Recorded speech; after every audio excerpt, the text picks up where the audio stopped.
오늘을 살아가는 묵상 시간입니다. 오늘 본문 말씀 여호수아서 18장 1절입니다. 이스라엘 자손이 온 회중이 실로에 모여서 거기에 회막을 세웠으며 그 땅은 그들 앞에서 돌아와 정복되었더라. 여호수아서의 말씀 속에서 우리는 위기를 어떻게 극복할 수 있는지 그 말씀을 살펴보게 됩니다. 여호수아는 먼저 현실적이고 자기 중심적인 사고에 젖어 들어가지 않도록 그 백성을 자꾸만 이끌어주고 있었죠. 왜냐하면 이스라엘 백성에게 잘못된 영향을 계속해서 이 에브라임과 므낫세 지파의 모습을 통해서 받고 있었기 때문입니다. 요셉의 자손은 많은 기업을 분배받고도 불평하고 여호수아가 개척하라고 준 땅에 대해서 자신들이 차지하기에는 불가능하다고 거부하고 있었습니다. 이들의 이러한 반응은 이미 오랜 전쟁을 통해서 지쳐있는 다른 지파의 사람들에게 잘못된 영향을 주게 되었던 겁니다.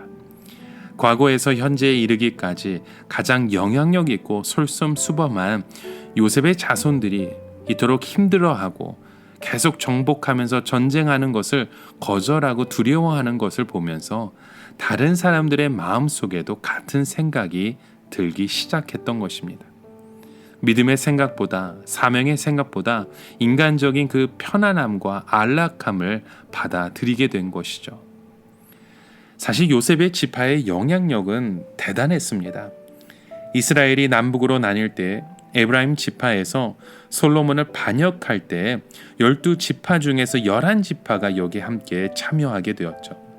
요셉의 능력과 공로와 전통을 따라갈 만한 다른 지파가 없었기 때문에 무려 11지파가 반역자의 위치에 서게 되었던 것입니다.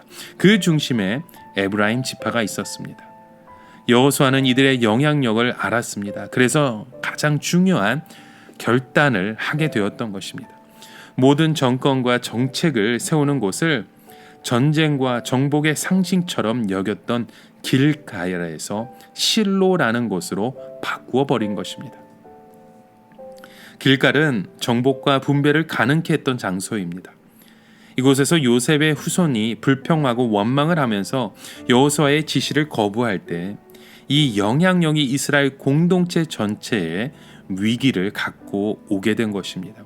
그래서 여호수아는 삶의 중심을 길가에서 실로로 옮겨버리면서 더 이상 요셉의 지폐의 불평과 인간적인 그 안락함에서 나오는 잘못된 영향력이 다른 지파에 전해지지 않도록 차단했던 것입니다.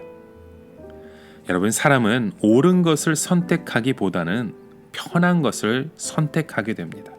하나님을 따르고 하나님의 말씀대로 순종하는 것은 옳은 일이지만 편안한 길은 아닙니다. 경우에 따라서 당장의 결과가 나타나지 않을 수도 있습니다. 또 쉽게 지칠 수도 있습니다. 이런 상황에서 편한 것을 이야기할 때 사람들은 그것을 따라갈 수밖에 없습니다.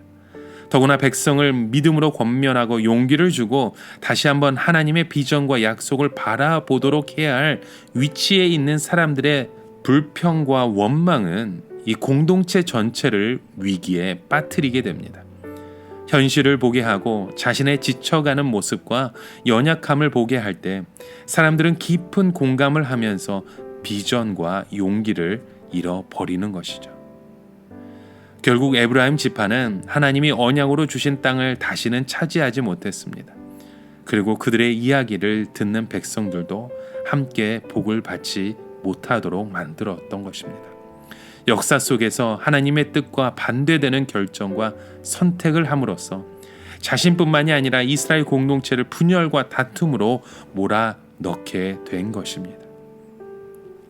여러분, 우리가 신앙생활을 하면서 우리의 현실과 나의 연약함을 보게 될 때 나도 모르게 믿음이 빠져나갑니다.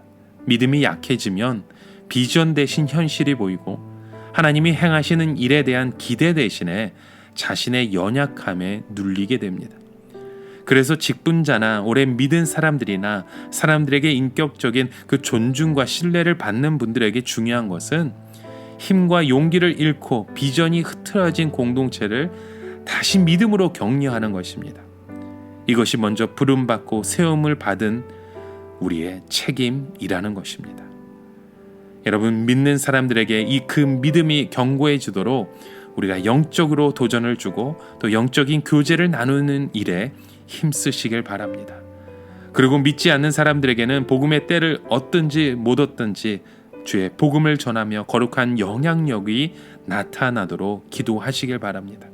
하나님의 비전과 그것을 위해 헌신하고 최선을 다해 우리가 주님 앞에 나아갈 때 우리의 삶의 그 고백을 통해서 믿음의 용기를 통해서 서로 힘을 받고 주님 안에 그 거룩한 뜻을 함께 이루어가는 우리의 삶의 고백이 되는 줄 믿습니다.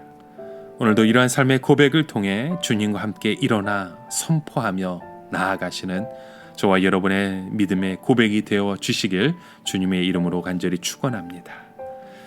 오늘을 살아가며 한 가지 묵상의 질문을 드립니다. 여러분, 오늘도 우리의 그 환경 속에서 우리는 어떠한 고백을 하고 있는지 돌아보시길 바랍니다. 우리의 비전에 대한 확신이 흔들릴 때 우리는 다시 하나님 앞에 나아가야 합니다. 그런 믿음의 고백으로 주님 앞에 나아가시는 저와 여러분의 모습이 되길 주님의 이름으로 간절히 축원합니다. 함께 기도합니다.